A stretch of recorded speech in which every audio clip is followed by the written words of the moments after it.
Hey Rebel Rouser, I'm Alan Voivod and this is Star Wars 7x7, your daily dose of Star Wars joy, and thank you so much for joining me for it. So part of this conversation depends on a crucial question to which we don't have the answer to, but we can kind of figure out how to work around it. That is whether Stephen Knight of Peaky Blinders fame, who is working on the script for the new Jedi Order movie that would feature Daisy Ridley returning to the role of Rey Skywalker, whether he was able to turn in a script prior to the end of the writer's strike, or the start of the writer's strike, listen to me, the start of the writer's strike in May. If he did, well then, good for everybody involved. That certainly makes things a lot easier for the production side of things. If not, well, that may be okay too. As we've talked about in looking at the Force Awakens calendar, which is what helped us think about these things, there was ample amount of time for a writer's strike to happen and still have the script be finished and go into production. Basically, looking at the Force Awakens timeline, it would be January of 2024 that a script would have to be in place to meet a December 2025 release. However, with the juggling around of the Disney schedule, now there is a Star Wars movie happening in May of 2026 instead of December of 2025. That means that they've got until June of 2024, so they've got a whole year before they have to get that script finished. Meanwhile, regardless of whether the script was finished, what we know about it from Hollywood Trades reporting is that Damon Lindelof and Justin Britt Gibson had been working on the script, and then they exited the project, and then it was handed to Stephen Knight to work on. So basically, a similar kind of situation from what we had with, say, The Force Awakens with Michael Arndt, and he's developing it, and then he exits, and then JJ and Larry Kasdan take over. But despite all of that, the pre-production folks, all the concept art folks, all the art design and production design and costume design, like all of those folks can start creating concept artwork. To look back at The Force Awakens again, it was January 2013 when the concept department, the art department, really started ramping up. So they got to work for a whole year while the script was getting developed. And so we have kind of a similar situation here where they could well have been at work in January of 2023, maybe February at the latest.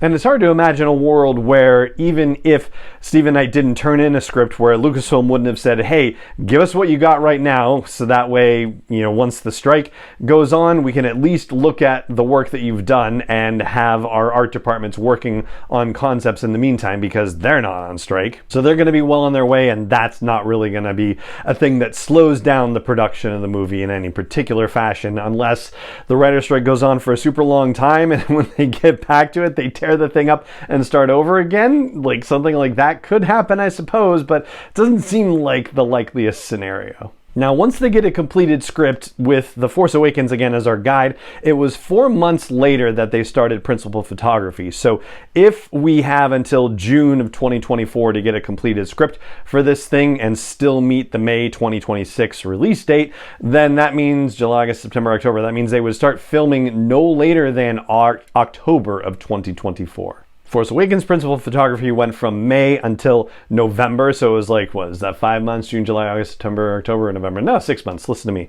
Anyways, so if they film October of 24, then they'll be done by April of 25, go into post-production, and not long after that, whoever is going to be writing the score for this new movie, because it won't be John Williams, he has said that he is done with Star Wars, and more's the pity for us, but what an incredible run it was. But whoever it's going to be will be working on that score probably starting in June of 2025. And then we'll be in post-production all the way up until that May 22nd, 2026 premiere date. A couple of notes about this whole situation. First of all, it seems like this isn't necessarily a Lucasfilm thing. This seems like it's a Disney scheduling thing, because the Avatar movie was supposed to be coming out in December of 2024, and it's apparently not, whatever is happening with that. So they moved that one to December of 2025, basically decided to kick Lucasfilm out of that spot, and, hey, why not give them 5 more months anyway?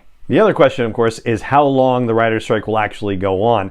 We're in the 7th week of the strike right now, and just looking back at history, the longest writer's strike was 22 weeks long. That was back in 1988, and I remember seeing reports early on from the initial onset of the strike where they were quoting anonymous studio executives saying it was going to be not as bad as that strike, but worse than the 2007-2008 strike, which was, I believe, 14 weeks, if I'm not terribly mistaken. So they're anticipating it being somewhere within that, and yet, according to everything that I'm seeing from the writers on Twitter and other social media and whatnot, it doesn't sound like there's been any movement whatsoever. No negotiations happening, nobody coming to the table, nothing at all, and that definitely doesn't bode well for things ending sooner rather than later. But again, based on timing, this writer's strike could go on for quite a while, and it wouldn't necessarily jeopardize the production of the Star Wars movie. Really, it's Mandalorian Season 4. I think that's at the greatest level of jeopardy at this point, as well as Andor Season 2. And so that's what I've got for you about resetting our timer for the Star Wars movie that's upcoming in May of 2026, and that's going to do it for this episode of the podcast. It just remains for me to say thank you so much for joining me for it, as always, and may the Force be with you, wherever in the world you may be. Star Wars 7x7 is not endorsed or sponsored yet by Lucasfilm Limited, Disney, or 20th Century Fox, and is intended for entertainment and information purposes only. Star Wars, the Star Wars logo, all names and pictures of Star Wars characters, vehicles, and any other Star Wars related items are registered trademarks and/or copyrights of Lucasfilm Limited or their respective trademark and copyright holders. May the Force be with them. All original content is copyright by Star Wars 7x7. We hope you love it.